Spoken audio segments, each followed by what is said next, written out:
Flow-ს მდგომარეობა არის მდგომარეობა, როდესაც ადამიანი აკეთებს საქმეს, რომელიც მოსწონს და მისი უნარები ამ საქმის გაკეთების შესაბამისია და არის სრული ბალანსი გამოწვევებსა და უნარებს შორის ადამიანი ბიზნესი არ არის, ლაპარაკი ეს საქმე შეიძლება ინდივიდუალური ნებისმიერი შეიძლება იყოს.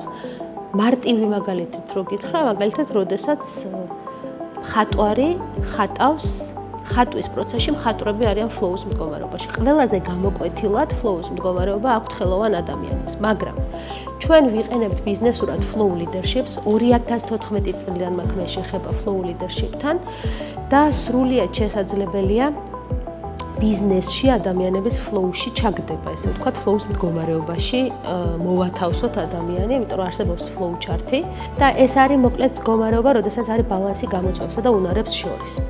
და აბსოლუტურად შესაძლებელია ადამიანი განიცდიდეს flow-ს მდგომარეობას, თუნდაც მარტივი კორპორატიული დავალების შესრულების დროს და აქ არის მთავარი რა?